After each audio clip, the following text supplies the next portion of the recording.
Bon, alors, supposons que l'image là me plaît, c'est celle-là qui est la plus intéressante parmi les trois, celle du dessus,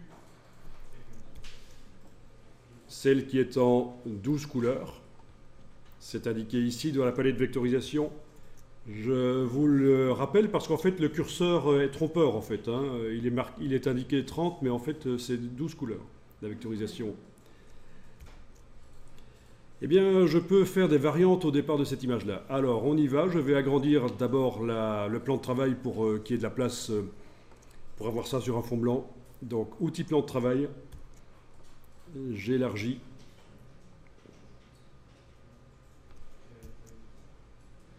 Ensuite, avec la flèche noire, je vais faire une copie de l'image-là. Donc, touche Alt, je la déplace.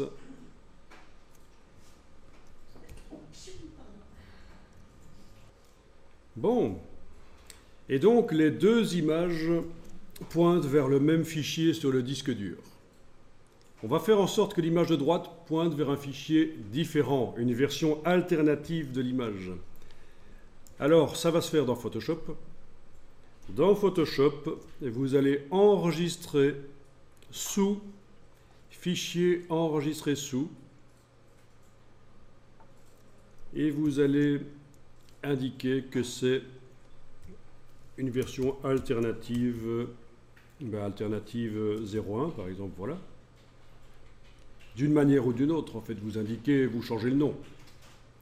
L'essentiel, c'est d'arriver à s'y retrouver dans ces fichiers. Donc, toujours enregistré au format Photoshop, mais j'ai changé le nom.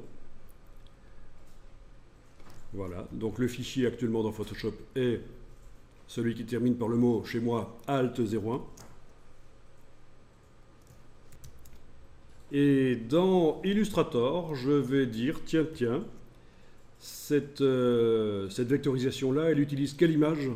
Ben, ça se voit dans la palette lien. Elle utilise actuellement cette image-là. Je vais mettre à jour le lien. Je vais aller dans le menu de la palette lien, indiquer que je réédite le lien.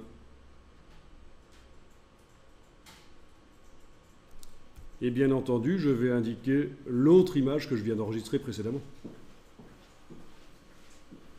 Donc, la version Alt 01. Importer. Voilà. Donc, la vectorisation ici à droite utilise maintenant l'autre image, la Alt 01. La vectorisation de gauche utilise l'ancienne image.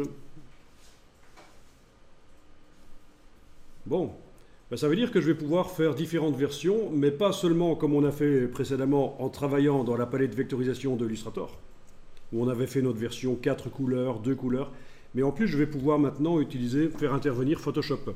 Par exemple, dans Photoshop ici, je vais en plus du calque de réglage, voir ce qui se passe quand je change la couleur en ajoutant un deuxième calque de réglage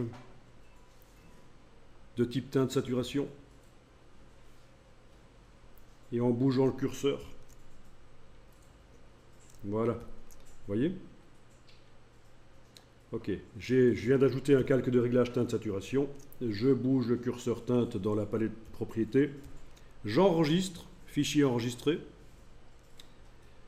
et dans Illustrator, il n'y a que l'image de droite qui va bouger, puisque c'est la seule qui utilise le fichier que je viens de modifier. Et voilà. Donc ça, c'est super intéressant.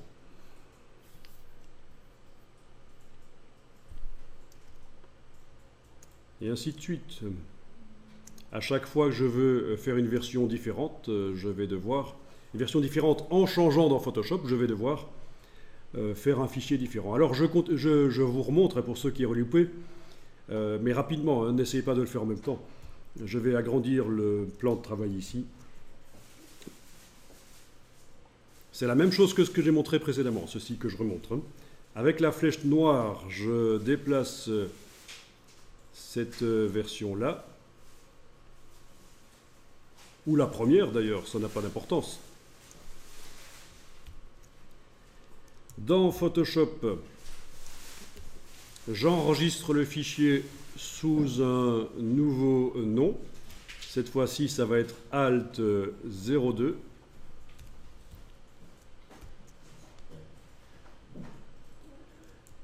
Dans Illustrator, je vais rééditer le lien de cette image ici, de cette vectorisation. Donc, menu de la palette lien, importer, et j'importe la version 02.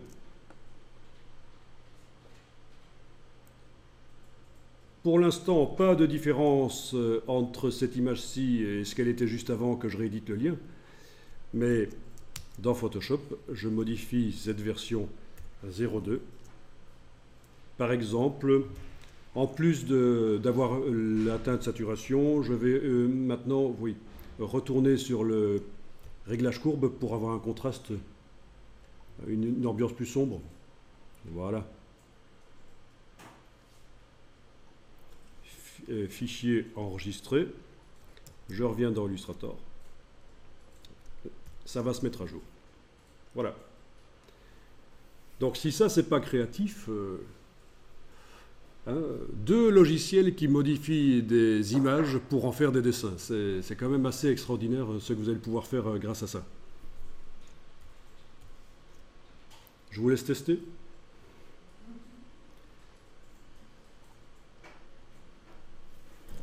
Alors, ça demande de bien comprendre la technique, sinon quand vous allez retrouver votre fichier dans quelques jours, vous n'allez pas comprendre ce qui se passe. Il faut absolument utiliser la palette lien pour savoir quelle est l'image qui est derrière la vectorisation. Quelle est l'image qui est à la base de la vectorisation.